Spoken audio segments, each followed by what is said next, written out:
थानाध्यक्ष के द्वारा करीब 36 घंटे तक उनको उसमें रखा गया।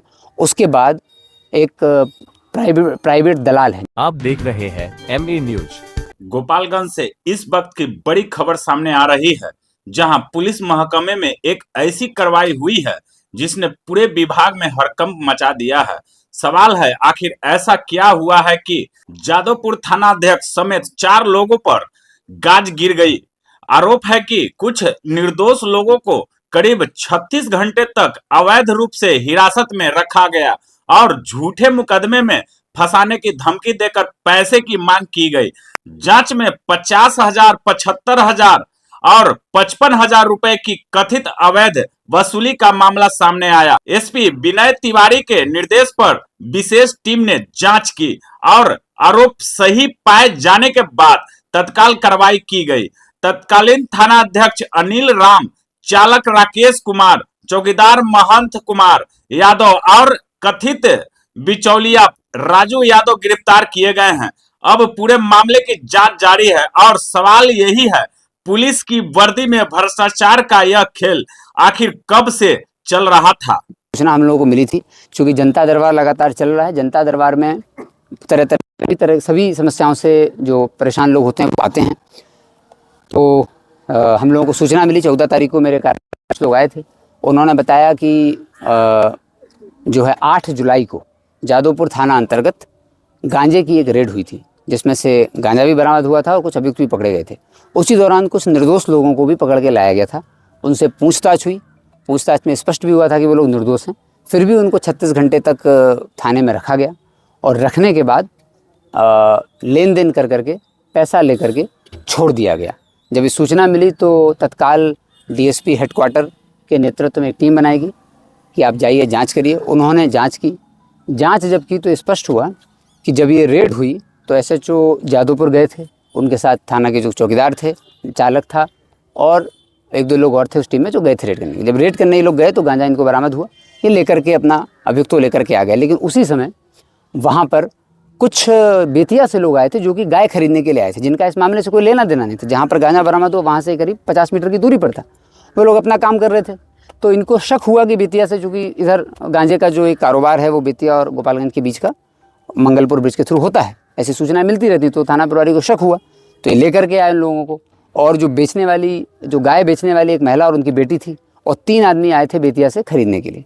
जीतन राम है, शंकर राम, जीतन राम आदि आए थे। तो ये लोग तो इस सब 5 लोगों को लेकर के थाना की पूरी टीम थाना पर आ गई। थाना पर लाने के बाद उनसे पूछताछ के क्रम में तो स्पष्ट हो गया कि ये लोग तो गाय खरीदने बेचने का कार्यक्रम कर रहे थे। इसमें तो कोई गांजा जैसी बात भी नहीं है। लेकिन इनके द्वारा, थानाध्यक्ष के द्वारा करीब 36 घंटे तक उनको उसमें रखा गया। उसके बाद एक प्राइवेट दलाल है जिसका नाम राजू यादव है, उसके माध्यम से थाना प्रभारी ने सभी से संपर्क कराया, जो लोग थाना में आए थे उनके परिजनों से, और पैसे की अनुचित मांग की गई। पैसे की मांग होने के बाद सब लोगों ने अलग अलग तरीके से पैसे की व्यवस्था की। राजू यादव तक वो पैसे पहुंचाए गए और थाना के सामने कुछ दुकान वगैरह भी हैं, उनके पास वो पैसे पहुंचाए गए। जब वो पैसे पहुंचे, थाने में कोई स्टेशन डायरी की एंट्री भी नहीं हुई इसकी, और PR बॉन्ड पर इनको 36 घंटे बाद छोड़ा गया पेमेंट के बाद। इसमें दुख की बात यह है कि जो एक जीतन राम नाम के व्यक्ति हैं, उन्होंने तो मार्केट से उठा करके पैसा दिया था। उन्होंने अपने छूटने के लिए मार्केट से 10% इंटरेस्ट पर उठा पेमेंट किया। तो जब उनके थ्रू ही हम लोगों को यहाँ वहाँ से सूचना प्राप्त हुई, हालांकि कॉन्फिडेंशियल इन्फॉर्मेशन थी, जब आई तो जांच हुई। जांच के क्रम में पूरा स्पष्ट हुआ तो ये पूरी तरह मामला पाया गया कि 5 लोगों को अवैध तरीके से हिरासत में रखा, 36 घंटे तक उनसे पैसे लिए। पैसे लेने के बाद उनको छोड़ा गया। चूँकि अगर ये गांजे के व्यापार में नहीं थे तो तत्काल क्लियर हो ही गया था, उनको छोड़ा जा सकता था। लेकिन 36 घंटे तक रखा गया और पैसे के लेन देन की पुष्टि जब हो गई उसके बाद ही इन लोगों को छोड़ा गया। तो जब पुष्टि हो गई तो उसके बाद छोड़ा इन लोगों ने और PR बॉन्ड पर छोड़ दिया। तो इसमें सारे साक्ष्य मिले हैं। स्टेशन डायरी की थाना में कोई एंट्री नहीं है, ऑफिशियल रिकॉर्ड में कहीं एंट्री नहीं है कि इनको पकड़ के लाए गए।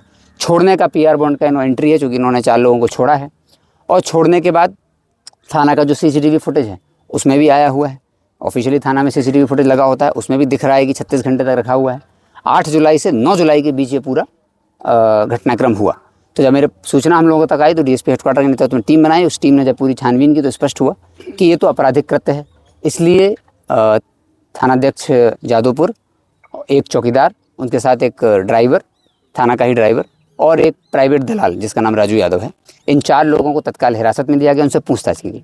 पूछताछ के क्रम में इन लोगों ने स्वीकार भी किया कि ऐसे हुआ था। और जब ये घटना हुई तो 8 से 9 के बीच में जब ये छोड़ना था तो थाना प्रभारी उस दलाल से लगातार फ़ोन से संपर्क में थे। ये भी टेक्निकल साक्ष्य आए हैं कि लगातार फ़ोन पे बात कर रहे थे, जिससे पुष्टि हो रही है कि जब दलाल के पास पैसे पहुंच गए तो इनके पास फ़ोन आ गया, उसके बाद इन्होंने उसको छोड़ दिया। और भी महत्वपूर्ण साक्ष्य इसमें मिले हुए हैं। तो इन सभी चारों जो अभियुक्त हैं इस केस में, इनको गिरफ्तार कर लिया गया है और भ्रष्टाचार अधिनियम के तहत कार्रवाई की गई है। भ्रष्टाचार अधिनियम में FIR दर्ज करके हमारे SDPO सदर 2 हैं सदवलिया, उनके वो अनुसंधान करता है और उनको चारों लोगों को न्यायिक हिरासत में भेज दिया गया है। इस मामले में और भी किसी मामले में गोपालगंज ज़िले में किसी सरकारी विभाग का कोई इसके पहले भी ESI पर कार्रवाई हुई है, RTO ऑफिस के, जो कि कुचाईकोट बलथरी चेक पोस्ट पे वसूली कर रहे थे। तो किसी भी सरकारी विभाग का कोई भी कर्मचारी या अधिकारी गोपालगंज के किसी भी नागरिक से अगर सरकारी दायित्व का निर्वहन करने में या जबरदस्ती वसूली करता है या कोई ऐसे करता है या वसूली करता है, कार्रवाई की जाएगी और लोगों को पकड़कर जेल भेजा जाएगा। इसके पहले जो भी जांच आदि हैं वो भी की जाएंगी। इस घटना में पूरी जांच हुई है। DSP हेडक्वार्टर ने 2 दिन 3 दिन लगाए हैं, एक तथ्य की जांच की, थाना में कब लाए, किसने लाए, और जो गाय बेचने वाला और वो गाय खरीदने वाले थे उसकी भी पुष्टि हुई कि कौन सी गाय बेचनी थी। जब इसकी पुष्टि हो गई तो फिर थानाध्यक्ष से पकड़ने के बाद और उसकी पूरी टीम से पूछा भी गया कि भाई इनको क्यों लाए थे, इनका तो गाय से रिलेटेड है, इनका तो कोई मामला था नहीं। तो फिर उनको ज़रा गोलमोल जवाब दिया गया। फिर बाद में अपनी पूरी संलिप्तता स्वीकार की गई कि हम लोगों ने अपने जो प्राइवेट दलाल है, निजी दलाल है, उसके माध्यम से अपना हित साधने के लिए, अपना व्यक्तिगत लाभ साधने के लिए पैसे की डिमांड करके इनको ऐसे किया था और बाद में चूँकि छोड़ दिया गया उनको जैसे पैसे का पेमेंट हो गया था। तो किसी भी सरकारी विभाग में कोई सरकारी कर्मचारी अधिकारी अगर सरकारी दायित्व का निर्वहन करने में, चाहे वो थाना हो या कोई भी अधिकारी किसी भी अंचल हो या कहीं पर भी हो, डिमांड करता है तो आवश्यक जांच की जाएगी।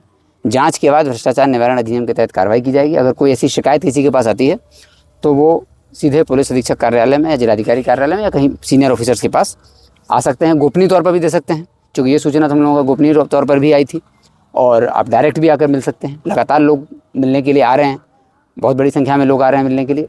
SDPO साहब लोगों के पास भी आते हैं, उनके पास भी सूचना दे सकते हैं। हम लोग ये कतई टॉलरेट नहीं करेंगे कि सरकारी दायित्वों का निर्वहन करने में कोई अनुचित डिमांड करें, या एक तरह से ये तो एक्सटॉर्शन हो गया, रंगदारी करें, ज़बरदस्ती काम करने के लिए वसूली करें, या कोई आपराधिक कृत्य करें। इस तरह के सभी कृत्यों के लिए FIR जांच करके FIR करके कानूनी कार्रवाई की जाएगी। Thank you.